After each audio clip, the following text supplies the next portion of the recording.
Hello, sis. I'm on my way home now. I would pick up the food in the morning. I love you, sis, and I would call you back. The call lasted 43 seconds. She sounded calm. That is what her sister told the police. She did not sound afraid. She did not sound like someone who knew what was about to happen. She said she was almost home. She said she would call back in 10 minutes. She never called back. Her phone was found 3 days later on a road she had never taken before. There was no sign of where she had gone. There was no sign of a struggle. There was nothing.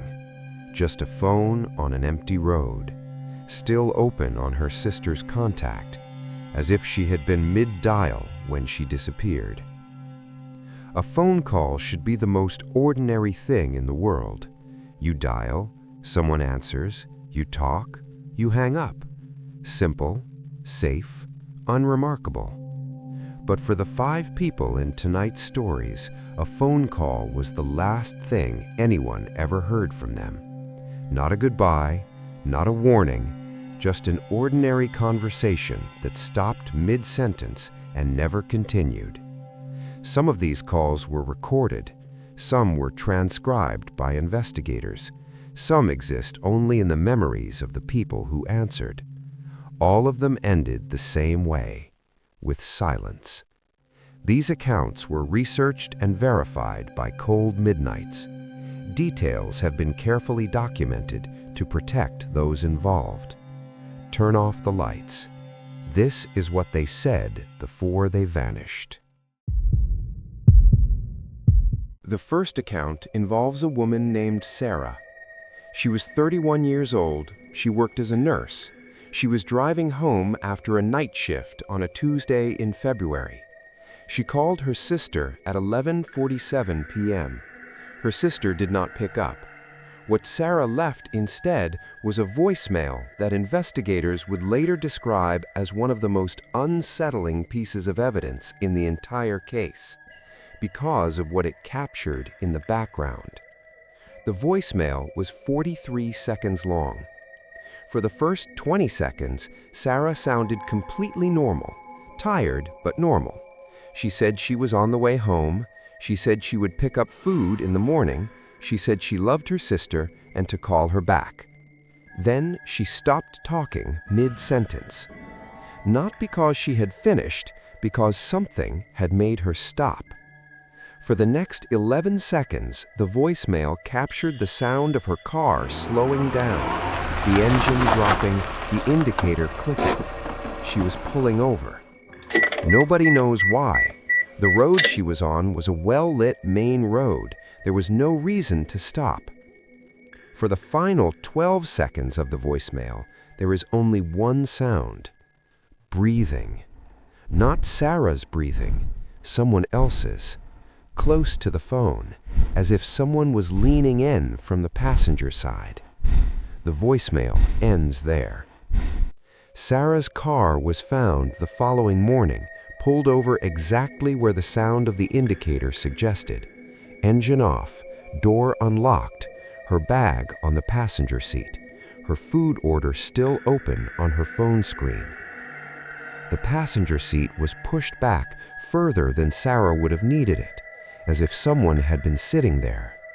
She has never been found. The breathing on the voicemail was analyzed by forensic audio experts. They confirmed it was not Sarah. They confirmed it belonged to a second person in the vehicle. Nobody has ever been charged. Her sister still has the voicemail saved on her phone. She told investigators she has listened to it once. She said she will never listen to it again. The second account involves a man named James. He was 26. He was staying alone in a hotel while on a work trip.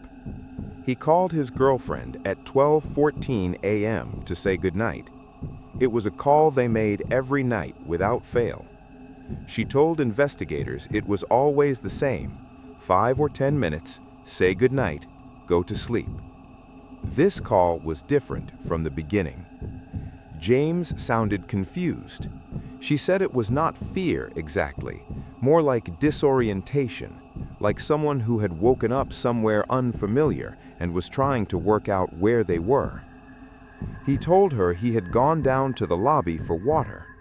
He said when he got back in the lift and pressed his floor, something felt wrong. He said the hallway did not look right. The carpet was different, the lights were dimmer. He said there was a smell he could not identify. She told him he had probably just pressed the wrong floor. She told him to check the number on the door.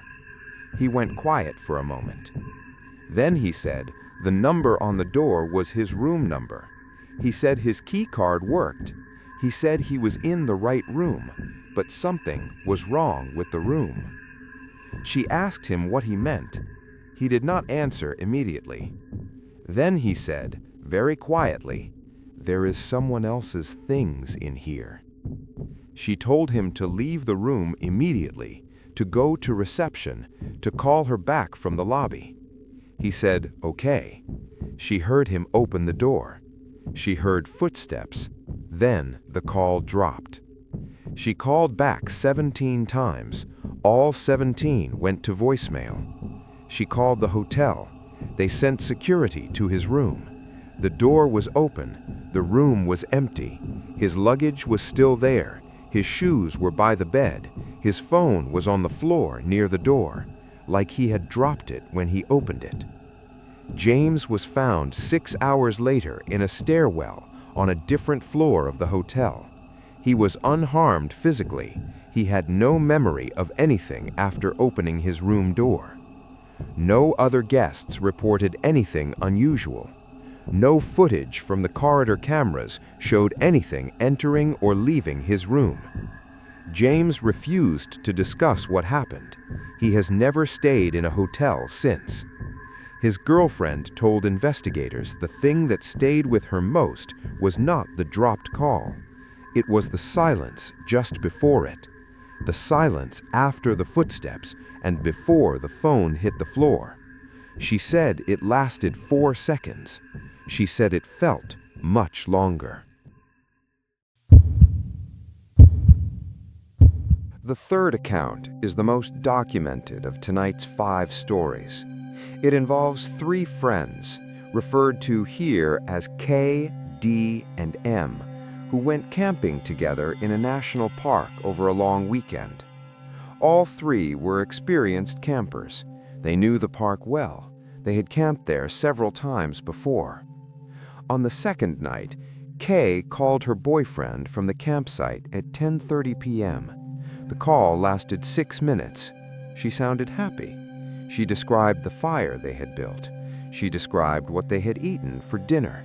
She said the sky was completely clear and full of stars. At the end of the call, she said something that her boyfriend thought nothing of at the time. She said, "There is someone walking around the edge of the tree line." She said it in the same tone as everything else, casual, conversational, like it was just something she had noticed. Her boyfriend asked if everything was okay. She said yes, said it was probably another camper, said goodnight, and hung up. That was the last contact any of the 3 made with anyone outside the park. They were reported missing 2 days later when they failed to return home. Search teams found their campsite exactly as they had left it. Fire extinguished, tents still standing, food still in the cool locks, 3 pairs of shoes outside the tent. Nobody leaves a campsite barefoot at night. Kay was found 4 miles from the campsite 11 days later. She was physically unharmed, but completely non-verbal. She did not speak for 6 weeks. D and M have never been found. When Kay eventually began speaking again, she told investigators she remembered the person at the tree line. She said it was not another camper. She said she knew that the moment she saw it. She said she told her boyfriend it was a camper because she did not want him to worry. She has never explained what she believes it was. Investigators say she becomes distressed when the subject is raised, and they have stopped asking. D and M's families have never stopped.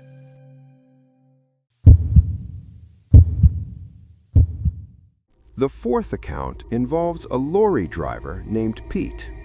He was 44. He had been driving long-haul routes for 19 years. He knew every road. He knew every service station. He was the kind of person who noticed when something was wrong, because 19 years on the road teaches you what normal looks like. He called his wife at 2:17 a.m. from a Motorway service station. He told her he had stopped because he had seen something on the road that he could not explain, and he needed a minute before he kept driving. She asked him what he had seen. He was quiet for a long time. Then he said he had seen a child standing in the middle lane of the motorway, not on the hard shoulder, not on the verge, in the middle lane, standing completely still, facing his lorry. He said he had swerved onto the hard shoulder and stopped. He said when he looked in his mirrors, the middle lane was empty. No child, no person, nothing. His wife told him to stay where he was, to drink some coffee, to wait until it was light before driving again. He said, "Okay." He said, "I love you." He said, "I am going to take a look at something, and then I will call you back." He never called back. His lorry was found exactly where he had described pulling over. Engine running, door open, coffee still in the cup holder, still warm. Pete has never been found. Motorway cameras from that night captured his lorry pulling over onto the hard shoulder at 2:09 a.m. The footage is clear and unambiguous. It shows Pete getting out of the cab. It shows him walking toward the central reservation. It shows him stopping. Then the camera malfunctions for 11 seconds. Standard equipment failure, the investigators confirmed. There was nothing suspicious about it. When the camera comes back online, the hard shoulder is empty. Pete is gone. 11 seconds. He has never been found. The last account tonight involves a teenage girl named Lily. She was 17. She was walking home from a friend's house on a Saturday evening. A walk she had done dozens of times. 20 minutes, well-lit streets, a route her parents knew by heart. She was texting her friend as she walked.